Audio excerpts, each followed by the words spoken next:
அருட்பெருஞ்சோதி அருட்பெருஞ்சோதி தனிப்பெருங்கருணை அருட்பெருஞ்சோதி திருவருட்பிரகாச வள்ளலா திவ்ய திருவடிகளே சரணம்.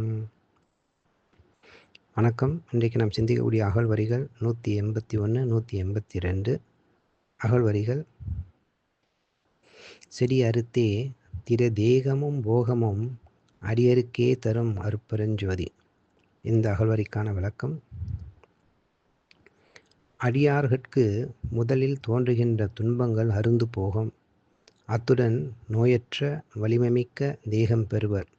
அத்துடன் இன்பங்கள் அடைந்து ஆனந்தமான வாழ்வும் பெறுவர். துன்பங்களை அறுத்து வலிவுள்ள தேகத்தையும் ஆனந்தங்களையும் அடியார்கட்கு தருகின்ற அருட்பெருஞ்சோதி ஆண்டவரே. குறிப்பு: இந்த வரிகளுடன் அடுத்த 2 வரிகளையும் கூர்ந்து நோக்கினால் அடியார் அன்பர் என்ற 2 பாகுபாடுகளை நம் பெருமானார் உணர்த்துகின்றார் என்பது புரியும். இறைவனை எஜமானாக கொண்டு தன்னை அடிமையாக பாவித்து வணங்குவோரை அடியர் என கூறலாம். அதற்கு ஆதாரம்: அடியனாக்கி பிள்ளையாக்கி நேயனாக்கியே அடிகளாக்கி கொண்டாய் என்னை அவலம் நீக்கியே. மார்க்கங்கள் 4 என்பர். தாசமார்க்கம், அது அடியன்.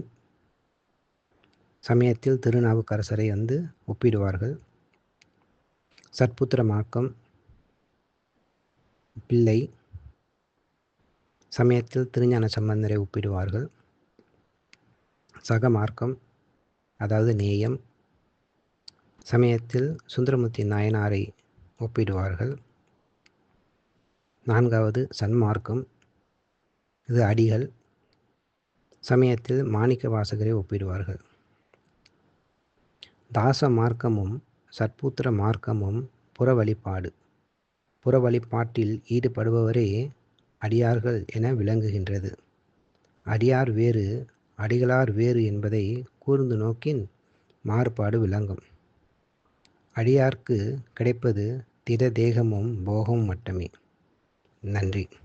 அருட்பெருஞ்சோதி அருட்பெருஞ்சோதி தனிப்பெருங்கருணை அருட்பெருஞ்சோதி திருவருட்பிரகாச வள்ளலா திவ்ய திருவடிகளே சரணம்.